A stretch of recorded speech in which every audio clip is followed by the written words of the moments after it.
أعوذ بالله من الشيطان الرجيم. بسم الله الرحمن الرحيم. والنازعات غرقا والناشطات نشطا والسابحات سبحا فالسابقات سبقا فالمدبرات أمرا يوم ترجف الراجفة تتبعها الرادفة قلوب يومئذ واجفة أبصارها خاشعة يقولون أئنا لمردودون في الحافرة أإذا كنا عظاما نخرة قالوا تلك إذا كرة خاسرة فإنما هي زجرة واحدة فإذا هم بالساهرة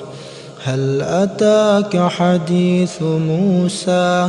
إذ ناداه ربه بالوادي المقدس طوى اذهب إلى فرعون إنه طغى فقل هل لك إلى أن تزكى وأهديك إلى ربك فتخشى فأراه الآية الكبرى فكذب وعصى ثم أدبر يسعى فحشر فنادى فقال أنا ربكم الأعلى فأخذه الله نكال الآخرة والأولى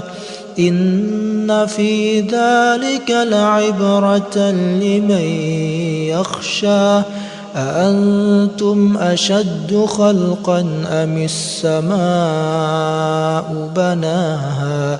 رفع سمكها فسواها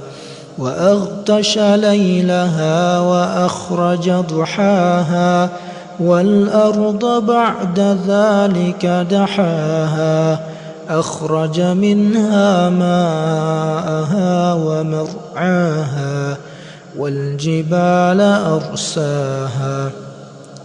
متاعا لكم ولأنعامكم فإذا جاءت الطامة الكبرى يوم يتذكر الإنسان ما سعى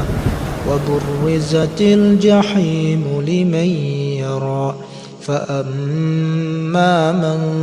طغى وآثر الحياة الدنيا فإن الجحيم هي المأوى وأما من خاف مقام ربه ونهى النفس عن الهوى فإن الجنة هي المأوى يسألونك عن الساعة أيان مرساها فيما أنت من ذكراها إلى ربك منتهاها إنما أنت منذر من يخشاها كأنهم يوم يرونها لم يلبثوا إلا عشية أو ضحاها.